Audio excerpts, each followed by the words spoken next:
Good morning. In our series on poverty in America, we have been hearing the voices of academics and of social activists who serve on the front lines.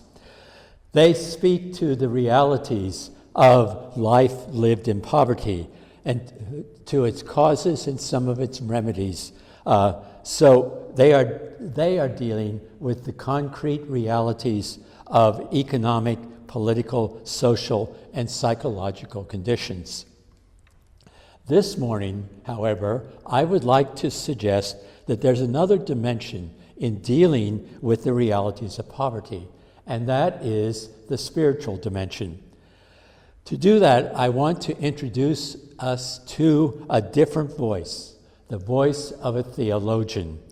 Let's explore what he might have to say about poverty.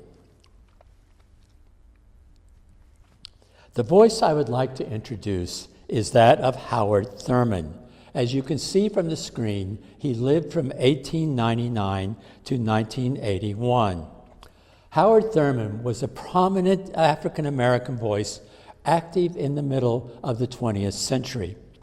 Immediately after his death, his name may have receded somewhat from public attention, but in recent years he has re-emerged as an important voice to listen to, especially in churches. He was a renowned theologian, a preacher, a pastor, a poet, and a spiritual advisor to many of the leaders of behind the civil rights movement in the 1960s. He had been college classmates with the father of Martin Luther King, Jr., and through that connection, he enjoyed a very close association with Dr. King and his family. Dr. King looked upon Thurman as one of the most influential spiritual influences in his life and ministry. Before we look at his most well-known book, let me give you a quick snapshot of his life and career in case you may not be familiar with it. Thurman was born in Daytona Beach, Florida, in the midst of the Jim Crow era of segregation in the South. His father died of pneumonia when he was 7 years old, so he was largely raised by his mother and his grandmother. His grandmother was a particularly dominant influence in his life. She had been a slave before the Civil War and was illiterate. But she was a woman of profound faith and also a passionate believer in the importance of education. She constantly stressed to Thurman the importance of gaining the best education that he could. With that influence in his background, Thurman proved an excellent student. When it came time for high school, there was no high school for Negroes in the town of Daytona Beach. In fact, there were only 3 high schools for Negroes in the whole state of Florida, and one was in Jacksonville. So the family decided to send Thurman to that school. He would live with a cousin. When it came time to leave home, he had only enough money to pay his railroad ticket. But he was told that he would have to pay an extra $3 to ship his trunk. He had no extra money, and so he thought that his aspirations for a higher education would come to an abrupt end. He sat on the railroad platform and started to cry. A passerby stopped to ask what was wrong. When Thurman explained his dilemma, the stranger paid for the fee for the trunk so Thurman could travel on. This act of kindness left a profound impact on Thurman, and he often referenced it in later life. I wonder if it may not have been the decisive influence in how his theology and ministry developed for the rest of his life. After high school, Thurman attended Morehouse College in Atlanta. He graduated as valedictorian. From there, he went on to study at Rochester Theological Seminary, where he also graduated as valedictorian. After graduation, he had a stint as pastor of a church in Ohio. Then in 1928, he joined the faculty of Morehouse College as a professor of philosophy and religion. In 1932, he was appointed the dean of the chapel at Howard University in D.C. This was a very prominent African-American college. He also served on its theology faculty. He remained in that influential post for some 12 years. While there at Howard, in 1935 and 36, Howard Thurman made a 6-month visit to India, where he had an opportunity to meet with Mahatma Gandhi. They recognized each other as soulmates. One question Thurman asked Gandhi in their conversation was, what is the greatest enemy of Christianity? What is the greatest enemy of Jesus Christ in India? Gandhi responded promptly, Christianity. Gandhi indicated that he had the highest regard for Jesus, but that the Christianity he encountered in British India seemed a constant denial of the core message of Jesus.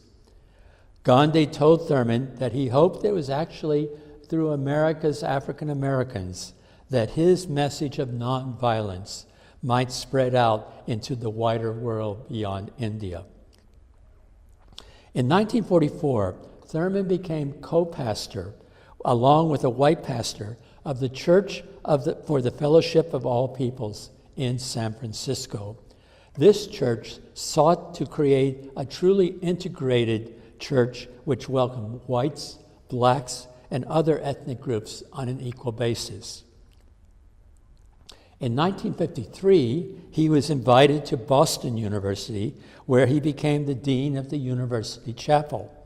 He was the first black dean of a chapel in a majority white university in the United States. He also taught on the theology faculty.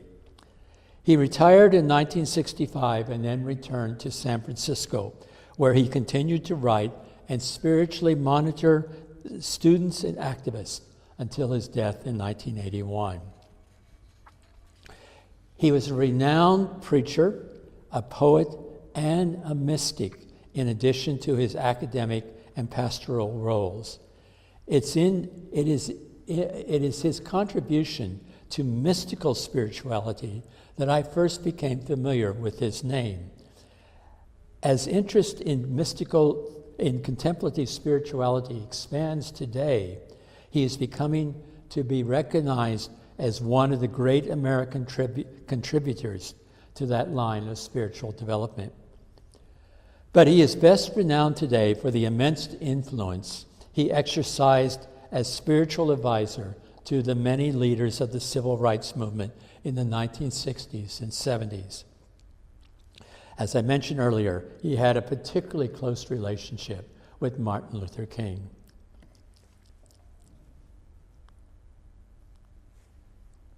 Thurman was a prolific writer, authoring over 20 books on theology, religion, philosophy, and mysticism over the course of his life.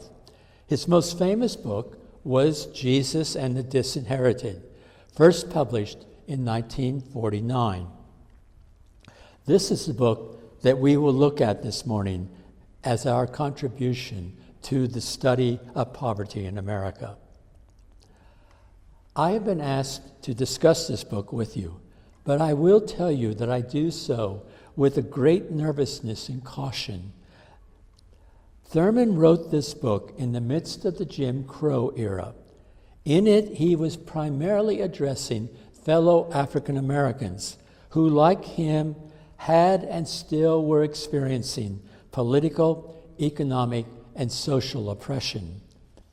He set out to describe a liberating spirituality for them, and the focus of the book is always on them. Thurman was not writing for white, affluent Christian Americans. In fact, he says in the book at one point, and I quote, "It ill behooves the man who is not forced to live in a ghetto to tell those who must how to transcend its limitations." End of quote. Yet, here I am, a white, affluent Christian, in the hazard of doing something like this in discussing this book. That tells me that I need to be careful in my step. Thurman states the theme of his book in its first sentence: the significance of the religion of Jesus to people who stand with their backs against the wall has always seemed to me to be crucial. What does the religion of Jesus have to say to such people who are disinherited politically, economically, and socially, who live in extreme poverty, discrimination, and injustice?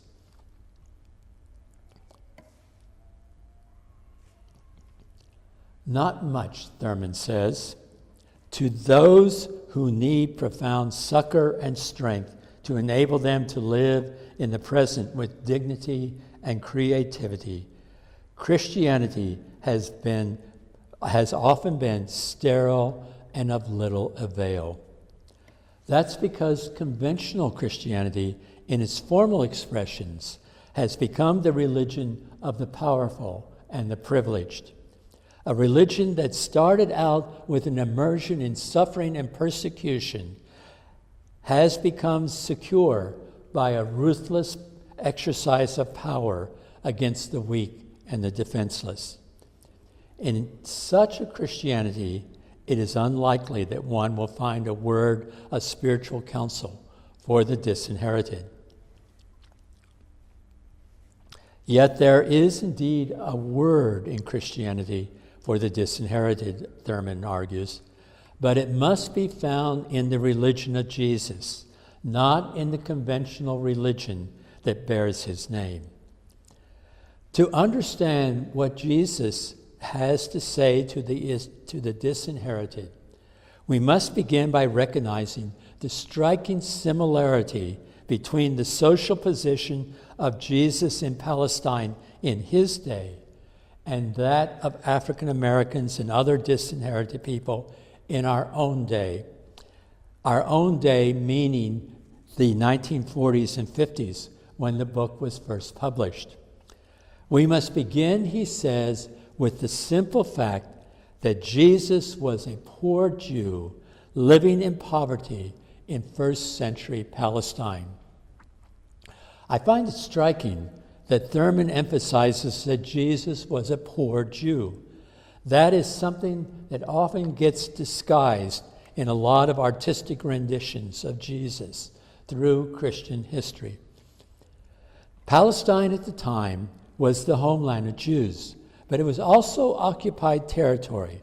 Since 63 BC, it had been a part of the Roman Empire. The Roman administration was oppressive.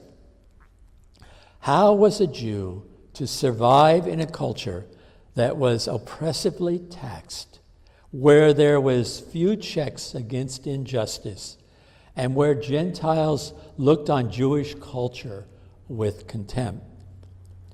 Jews of the day exercised various strategies for survival. They might include 1, capitulation and accommodation with the Romans. This was the strategy that was characteristic of the Sadducees and of the tax collectors. 2, separation and isolation from the Romans, so far as that was possible. This seems to have been a common strategy among the Pharisees. And 3, armed resistance to the Romans. This was the strategy that was adopted by the Zealots. Jesus, Thurman says, offers a 4th and unique alternative for survival. In both words and behavior, Jesus taught a message that focused on the urgency of radical change in the inner attitude of oppressed people. This message spoke not only to the situation of Jews in the first century, but continues to speak to the oppressed throughout history, including our own day. The strategy for survival, Thurman says, begins with addressing 3 attitudinal hounds from hell that have dogged the footsteps of the dispossessed and disinherited in all ages. The first hound from hell is fear. Fear arises in situations where there is an imbalance in the sharing of power, where certain people or groups, by virtue of economic, political, or social power, have dead weight advantages over those who essentially have no power. This sets the stage for the exercise of violence, or the threat of violence by the strong over the weak. And the use of violence, or the threat of violence, becomes the weapon that the privileged use to keep the weak and powerless in check.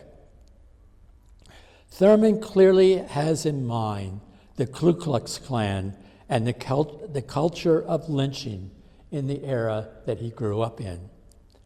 The mere threat of violence can trigger fear, and what makes violence, especially physical violence, so degrading is its contemptuous disregard for the personhood of the victim.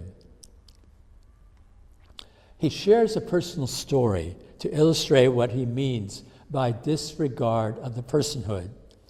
Once, when he was traveling by train from Chicago to Memphis, he found a seat opposite an elderly white woman.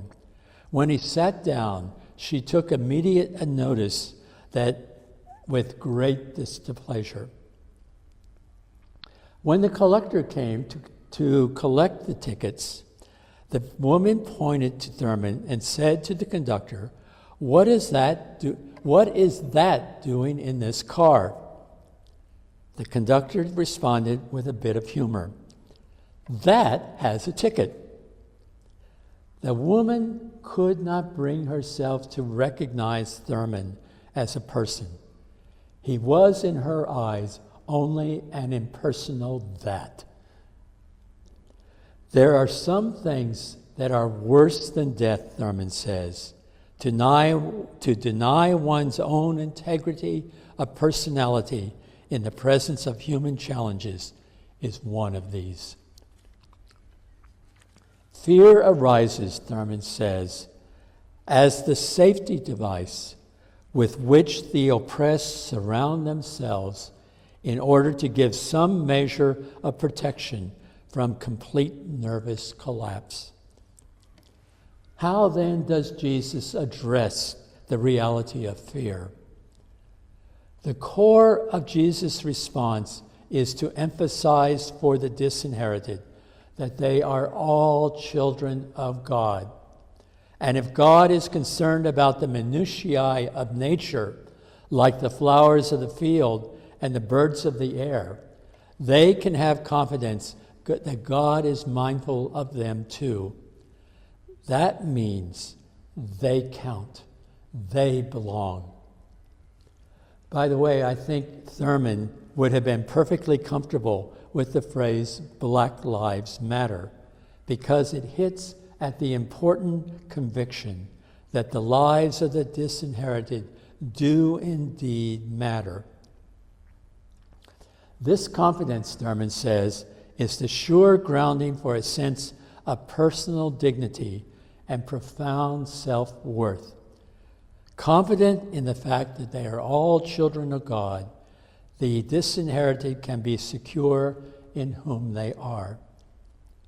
Interestingly, Thurman says this accounts for the great magnet that German youth had to Hitler. Hitler gave them a sense of belonging, a sense that they counted after the defeat of World War I, the Great Inflation, and the Depression. As we are confronted today in America with the epidemic of gun violence, especially as it is rampant among young single men, I wonder if we are not here touching on a core cause of that violence. The sense among many white single men, as well as among black single men, that they no longer matter. That, in turn, triggers a sense of rage. Once the disinherited have a secure sense of their dignity and worth, says Thurman, their ego has been stabilized. Fear can begin to dissipate.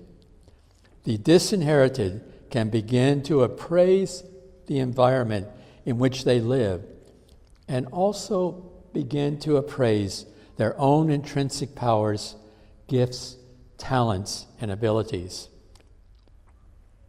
This can lead to transforming fear into power to strive, to achieve, and not to yield. So, an important first step in nurturing the spiritual well-being of the disinherited is to instill in them a confidence that they matter, they count. And this Jesus can do through his message that all human beings, regardless of their status, are equally children of God. The second hound from hell is deception. Deception, and I quote, is perhaps the oldest of all the techniques by which the weak have protected themselves against the strong. Throughout all the ages, at all stages of sentient activity, the weak have survived by fooling the strong. End of quote. When I read that, I am reminded of how this particular trope reoccurs in a lot of comedy, especially in the ancient Roman comedies, where the willingness of slaves to deceive their clueless masters is a constant theme. Thurman sees deception going both ways in the relationships between the dominant group and the oppressed group. The dominant group uses every conceivable deceptive device to deprive the oppressed of their political, economic, and social rights. As a result, they therefore assume that they can never trust the oppressed because they expect the oppressed to engage in similar deception in their dealings with the strong. For the oppressed, deception seems the right and proper strategy when the very survival of an individual or a group is at stake. But Thurman sees the use of deception by the oppressed as their way to circumvent the strong and secure their right, leading to constant degradation. The danger is that the practice of deception tends to undermine any sense of ethical values that an individual has. As a result, the practice of deception corrupts all human relationships. It becomes for Thurman an ethical issue dealing with honesty and integrity of the person. The issue of deception becomes acute in situations where the disinherited face the danger of being killed. In such situations, deception seems to be the optimal strategy. But for Thurman, there are higher ethical priorities than being killed. Issues dealing with a meaningful participation in social processes is one. And here, honesty and integrity come to the forefront. This high value that Thurman places on the priority of honesty and integrity in human relationships seems to be one of the fruits of his personal engagement with Mahatma Gandhi. He quotes something that Gandhi wrote. Speak the truth without fear and without exception, and see everyone whose works is related to your purpose. You are in God's work, so you do not need to fear man's scorn. If they listen to your request and grant them, you will be satisfied. If they reject them, then you must make their rejection your strength. Gandhi, I think, made Thurman more sensitive to the core emphases in Jesus' message. The emphasis that Jesus placed on unwavering sincerity points to one of the most revolutionary principles that Thurman hears in Jesus' teaching. It comes in the Sermon on the Mount when Jesus says, "Let your word be yes, yes, and no, no. Anything more than that comes from the evil one." Does this mean, Thurman asks, that Jesus is being naive? That factors having to deal with physical survival are trivial and of no consequence? No, he responds, complete sincerity may have the consequence that one suffers grievous harm and loss. But honesty and sincerity uphold a value that is higher than physical survival. I will say that Thurman's discussion of deception as a hound from hell initially unsettled me. I would be one who would argue that in situations of acute oppression, deception seems to me especially the appropriate strategy and perfectly justifiable. But Thurman places it in a context that is broader than deeper than the context of one's own survival. It is the issue we face with the ethical significance of the little white lie. What harm does a little white lie cause, especially if it avoids causing hurt or emotional damage to someone? I think Thurman would respond that it causes great harm, for it is playing fast and loose with the core value of honesty, that honesty should always govern human relationships and dealings. Now we come to the third hound from hell, hate. In his discussion of hatred, Thurman begins with a sharp critique of Christianity. He writes, and I quote, "Christianity has been almost sentimental in its efforts to deal with hatred in human life. It has sought to get rid of hatred by preachments, by moralizing, by platitudinous judgments. It has hesitated to analyze the basis of hatred and to evaluate it in terms of its possible significance in the lives of people possessed by it." End of quote. One of the reasons why sermons and moralizing are so inadequate in eradicating hate is that we routinely overlook the positive role that hate plays in the lives of haters, especially in the life of any disinherited person. So Thurman proceeds to take note, to make an analysis of that positive role. Hatred, he says, arises in situations where there is contact between persons or groups that is devoid of fellowship, that is devoid of warmth, fellow feeling, and genuineness.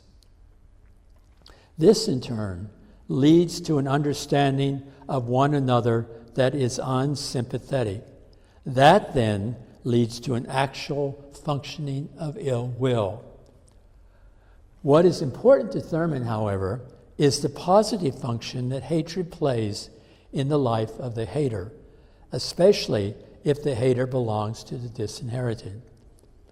Hatred arises out of the experience of the disinherited being despised and excluded. One who is disinherited can come to internalize that negative judgment into oneself, leading to low self-esteem and depression. Hatred, however, can provide a source of self-validation. The despised one can turn the despising judgment away from oneself and place it on the oppressing person or group. This enables the hater to rebuild a basis for their individual significance. Hate releases a tremendous source of energy for the hater, an energy that the hater can experience as life-affirming for themselves as well as they put down their enemy. It also frees them to do things to the enemy that they would not normally do without losing self-respect. We see this especially in the dynamics of war.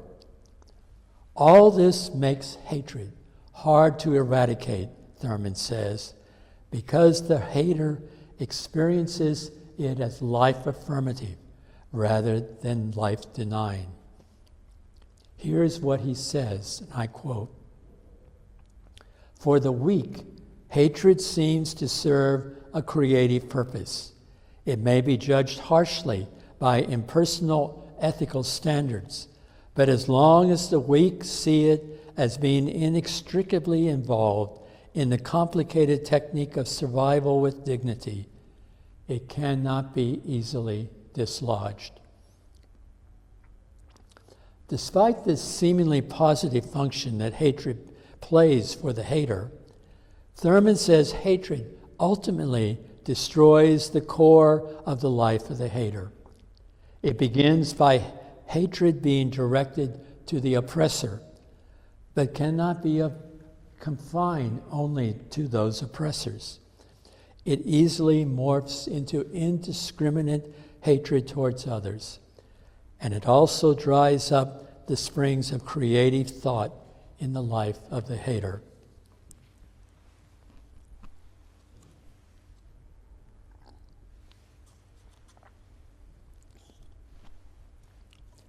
Drawing upon Jesus' teaching, especially in the Sermon on the Mount, Thurman says Jesus rejected hatred, even hatred of one's enemies. Jesus saw that hatred meant death to the mind, death to the spirit, and death to communion with his Father. In response to hatred, Thurman says the religion of Jesus makes the love ethic central. He spends the last chapter of his book unpacking what he means by love. He summarizes that ethic in this way, and I quote, "Neighborliness is non-special. It is qualitative. A man must love his neighbor directly, clearly permitting no barriers between." Unless we take Jesus' teaching as being naive, Thurman reminds his readers that Jesus hammered out this love ethic, especially as it applies to enemies, on the anvil of the Jewish community's relations to the Romans in first century Palestine. To love means to recognize some deep respect and reverence for the other person. The first step towards love is a common sharing of a sense of mutual worth and value. That first step may begin with an attack on the status of the enemy. It is the unequal status between the privileged and the disinherited that lies at the heart of their mutual suspicion and hatred. Love requires removing that inequality of status with a recognition of the personhood of the other. To illustrate his point, Thurman refers to the gospel story of a Roman centurion who comes to Jesus appealing to him to heal his desperately sick servant. Jesus offers to come to the centurion's home, but the centurion says he is not worthy for Jesus to visit him, but to only say the word, and his servant will be healed. This story operates in the social context of great inequality in status. The Roman soldier has the higher rank, yet he comes to Jesus in this need, and in humbling himself from his superior status, asks Jesus for help. Jesus responds to him not as an enemy, but as a human being in great need, commending him, saying that in all Israel he has not seen such faith. Says Thurman, there had to be a moment when the Roman and the Jew emerged neither as a Roman or a Jew, but as two human spirits that had found a mutual, though individual, validation. He goes on to say, and I quote, "In the casual relationship between the privileged and the underprivileged, there may not be many occurrences of so dramatic a character. Naturally, the average underprivileged man is not Jesus of Nazareth. The fact remains, however, that whatever a need is laid bare, those who stand in the presence of it can be confronted with the experience of universality that makes all class and race distinctions impertinent." When I started out, I expressed my nervousness in trying to present the thought of Howard Thurman as expressed in Jesus and the Disinherited. Thurman did not write his book for privileged people like most of us in this room. He wrote it for people who have been discriminated against, oppressed, exploited, and robbed not only of their physical security and well-being, but also of their social, mental, and spiritual dignity. He was especially writing for African Americans. And he was writing at the cusp when the civil rights movement was about to take off. It is said that Martin Luther King Jr. carried a copy of Thurman's book with him wherever he went. Thurman was deeply aware from his own personal experience the anguish that his audience had been through and was still going through. I say this because I am fearful that my presentation might be conveying the impression that Thurman's thought is somewhat Pollyannish. If that is what I, as a white person, is conveying, then I am doing Thurman an injustice. I would urge you to read the book for yourself to get the full impact of his rhetoric. It is true that Thurman did not spend pages in his book talking about political, economic, and social strategies for the disinherited that they might use to correct the imbalances between the privileged and the underprivileged. That's because his primary focus is different.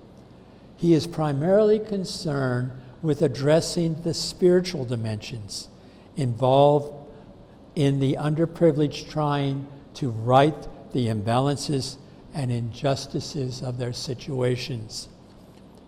To put it in the words of Jesus, Thurman is not so concerned with what kills the body, whether it be poverty, social exclusion, and deprivation of political rights, but what may kill the soul. What profit is it if we gain the whole world and forfeit our souls? The underprivileged may make great progress in overturning the imbalances that confines them to their underprivileged status. But if they approach the fight with attitudes that do not respect their spiritual well-being, then they have gained very little. And the three hounds from hell that may potentially kill the soul are those three attitudes of fear, deception, and hate. For Thurman, all three are soul killers. The underprivileged, the disinherited, must come to terms with them if they are not to corrupt their lives spiritually in their struggle for correcting the imbalances in their lives. Thurman recognizes that living out Jesus' love ethic may be hazardous, but his attitude is, we must do it if we would seek not to undermine our spiritual health. Thurman will not say that the three hounds from hell do not also affect the lives of the privileged. They certainly do. The privileged can indulge in these three same attitudes that are soul killers just as much as the underprivileged. In describing these three soul killers, Thurman may speak to people like us as much as to those who are disinherited and downtrodden. The love ethic of Jesus was hammered out in a culture of severe oppression, deprivation, and humiliation. But it is not limited to such a culture. It speaks a universal spiritual message. Thank you all very much.